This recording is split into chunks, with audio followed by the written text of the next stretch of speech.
Toronto Raptors beat the Indiana Pacers 97-95, improved their winning streak to 9, and are now still second in the Eastern Conference. Ladies and gentlemen, welcome back to another episode of the Raptors Rundown. I'm your host, Yusuf Abbas, and I'm sorry. I know that this is a couple days late. I've been insanely busy for the past 2 days, so I haven't been able to record any sort of reaction to what was an incredible ending and an incredible game on, when even was it? Wednesday. I've lost track of time. But yeah, once again, the Raptors went into this game against a team that was viewed to be a lot more inferior to them, a lot more worse than them. Granted, this time they actually had Ben Mathurin, so they were a lot better of a team that we played when we blew them out earlier. But still, this seemed to be another game where we could just go in there, blow them out, and extend our winning streak. And it was anything but that. I want to stand up here and say that it was due to our own mistakes. But I can't go without crediting the Indiana Pacers. Because if they had any essence of talent that equaled ours, or any sort of health in their lineup, they beat us 9 times out of 10 when it came to just an effort standpoint from tonight's game. With RJ Barrett out once again, we'll talk a little bit about that and that impact to the team.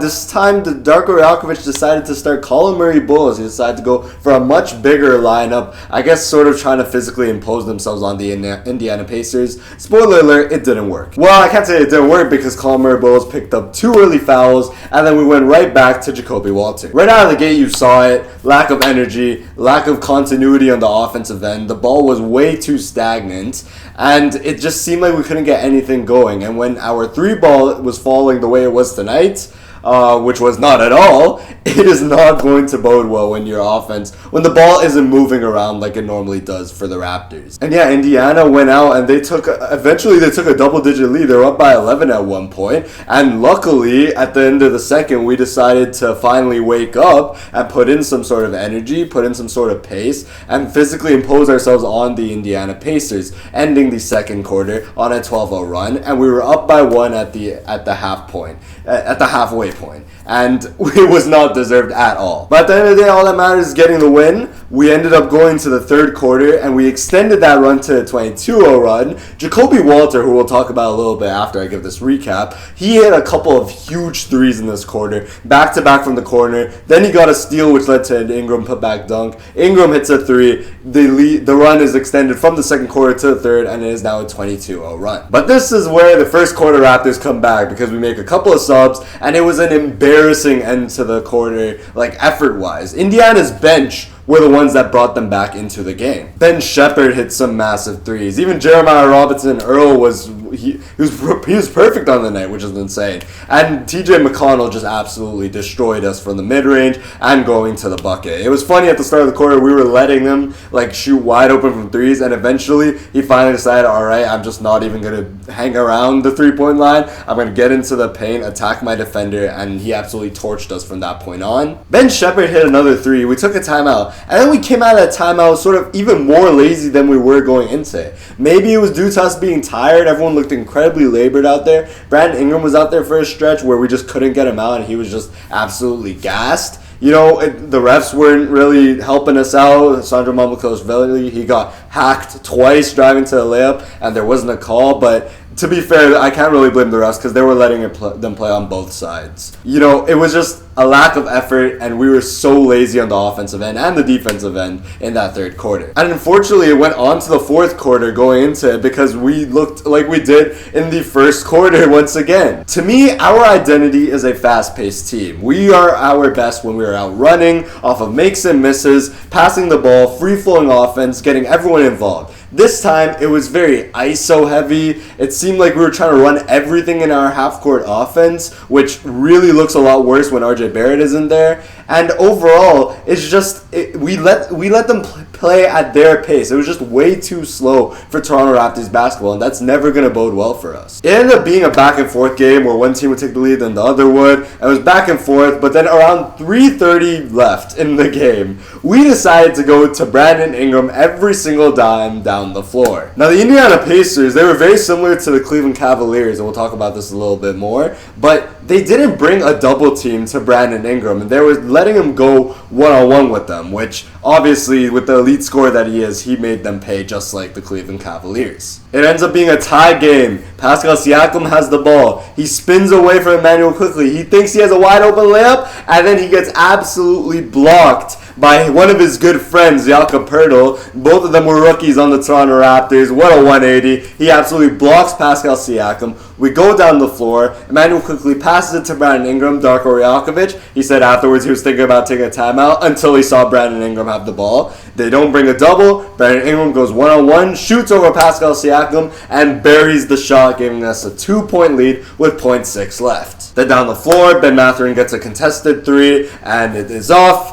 Game 1 for the Toronto Raptors. And here's the thing about this entire play when it comes to Brandon Ingram that's so incredible to me, something that we haven't seen from the Raptors in so long. We have a closer, and you want to know how you know that you have a closer? Scottie Barnes, he wasn't playing insane, but he was getting his buckets. He was 14 for 14 for the free throw line today. Incredible game from Scottie Barnes. He had 24 points, and the smaller Ben Mathurin on him. A complete mismatch. And Brandon Ingram still got the ball from Emmanuel quickly and ended up taking the last shot. That is how you know you have a closer. No matter what the matchups are, no matter who else is on the floor, no matter who's on fire, you give it to your closer. And that is Brandon Ingram for the Raptors. Emmanuel quickly took a couple of questionable shots down the stretch, which, I don't want to bash him too much because in the past couple of games, or in the past this season, he has been hitting those shots, There was only one that I would have really not wanted him to take, where he took a shot and missed. Scottie Barnes got an incredible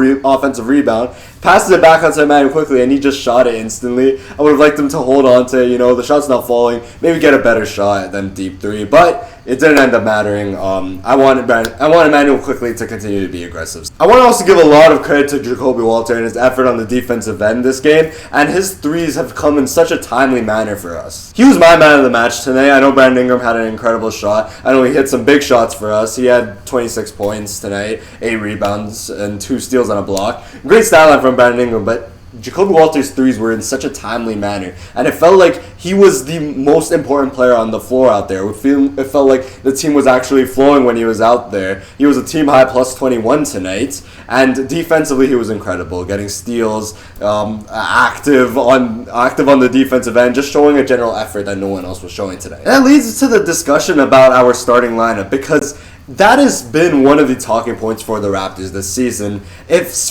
has felt like at times the starting lineup can tend to struggle. And while our half-court offense really thrives with RJ Barrett in it, and our half-court offense actually, we really struggle to run it without RJ Barrett and his rim pressure, our defense really does take a toll with him out there. And the defensive rating, which, you take with a grain of salt, because according to the defensive rating, we're better with Jakob off, so it makes no sense. But the defensive rating with versus without RJ Barrett, it goes from 114.5 to 102.1. A massive change. But then to play devil's advocate, you look at the 2 games that we've had without him, and we've been relying on our defense to win us these games. So it's kind of a two-sided coin. Do you want to trust your offense to go out there and win your games because they're scoring? You take that hit on the defensive end because your offense looks a lot better with RJ Barrett out there. Or do you want to become this defensive unit that we sort of had the idea for before the season started, but your offense can tend to struggle? And then this begs the question of the trade deadline,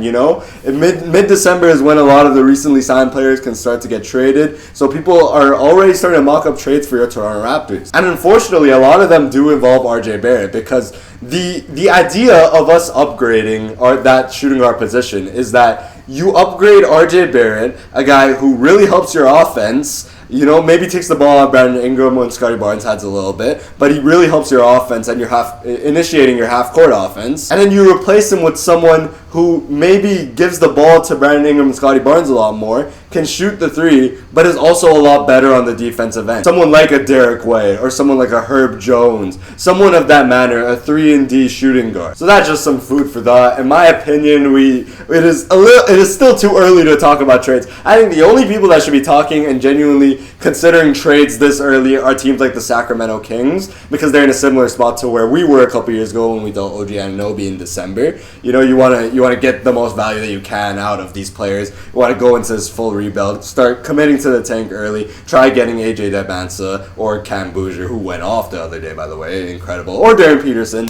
It's a stack draft at the top. The biggest stat of the game for me was our inability to shoot the 3-ball. We shot 19%, a season low for us. We only took it 26 times, which I'm glad to see that we went away from it when we knew it wasn't working. But to be completely honest, we are not going to win many games shooting 19%, especially because we've been such a good 3-point shooting team this season. I felt that we also did a very good job on Pascal Siakam at times in this game, but I will say that I was very disappointed with how we played that second half with him on the floor. He played almost the entire second half with 4 fouls today, and we didn't even attack him, or we didn't take any sort of advantage of that. So that was something that, coaching wise, you need to let your players be aware. Pascal Siakam has 4 fouls, attack him so that we can get him off the floor. Next up, we have another game against the Charlotte Hornets, the last game of that 10-game stretch I was raving about. I said that I wanted us to go 7-3 over that stretch. We've achieved that, and we have the potential to go 10-0, something that I could have only dreamed of. One thing that we really need to make sure, the last game against them, we turned the ball over way too many times. We turned the ball over 17 times, and they ended up scoring 17 points from those turnovers, so we cannot allow them to get those easy fast break points. We have to limit the offensive rebounds. That's what actually kept Charlotte in the last game. They had 14 to our 8, so we have to limit those. And last but not least, you need to have someone stick to Concanippo at all times. He absolutely torched us last game. LaMelo Ball is going to go for a revenge game, so you have to watch out for him. Do not let him get going early, because that has been at times the only times this season where he's been able to get going in a game, when you let him get his shots off early. So limit those players, and this should be another easy dub for the Raptors. And you need this, because then you go into a tough 3-game stretch against the Knicks, Portland, and the Lakers. We'll talk a little bit about that later, or in the next episode, but I just want us to have ended this stretch 10-0. Perfect execution for the Raptors. Shaky at times, but at the end of the day, getting the win, which is all that matters to me. But with that being said, thank you guys so much for watching. Make sure to like, subscribe, comment your thoughts on the Raptors stretch. Do you think that they can keep this going? And yeah, make sure to follow us on all social media platforms, and I will see you guys in the next Raptors Rundown.